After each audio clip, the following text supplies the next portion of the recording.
I've always been very interested in becoming a hospice volunteer, and it's something that I've probably thought about for the last 20 years, to be honest with you. But getting married and having kids, it kind of puts those kinds of wants on kind of the back burner. And so when I finally had a chance to volunteer, I voiced it to my mom and I said, this is something I really want to do. And she said, hey, would you mind if I volunteered with you? And at first, I was, in all honesty, a little bit apprehensive. It was kind of hard at first because I thought, I finally get a break from my kids. They were all in school and I thought, this is going to be my thing. But it was great. It ended up, ironically, my mom passed away a few years after we went through training together. We did learn a lot about each other, and it's an experience I'm glad that we were able to go through together. So it worked out. My last hospice volunteer opportunity was through the Carousel program, and it was phenomenal, as it always is. This was my second volunteership, I guess, with Carousel. I became a hospice volunteer. I'm an attorney and I do estate planning, so I have this other side of life where I tended to be at the other end, but my head was always still where my family was and in that front end of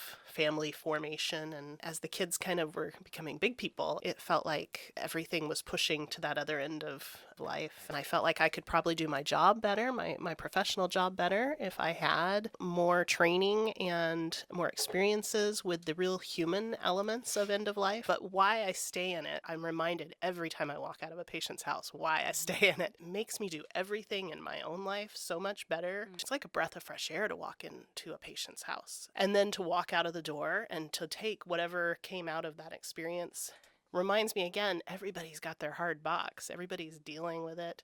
So my box is like, well, whatever. This is my stuff. I chose it. I'm not some special flower that's experiencing a hard life. Everybody's got things going on. Tell me about your vigil training. Vigil training prepares you, and simultaneously nothing prepares you, like always. They're all so different. Some are so peaceful and quiet, and sometimes there's stuff going on. Sometimes there's family there that's very intimidated and scared themselves and overwhelmed. I had it wasn't a vigil, but a patient was a regular patient recently and who was actively dying during my regular visit time. Her daughter had just come in and had not been very active in mom's care, and mom was actively dying, so she wasn't quite able to articulate. Her verbalizations were not clear. You didn't really understand words then, and she was very tiny and very small and kind of waving her limbs around in a way that was visually alarming. And the daughter was very panicked and having a lot of,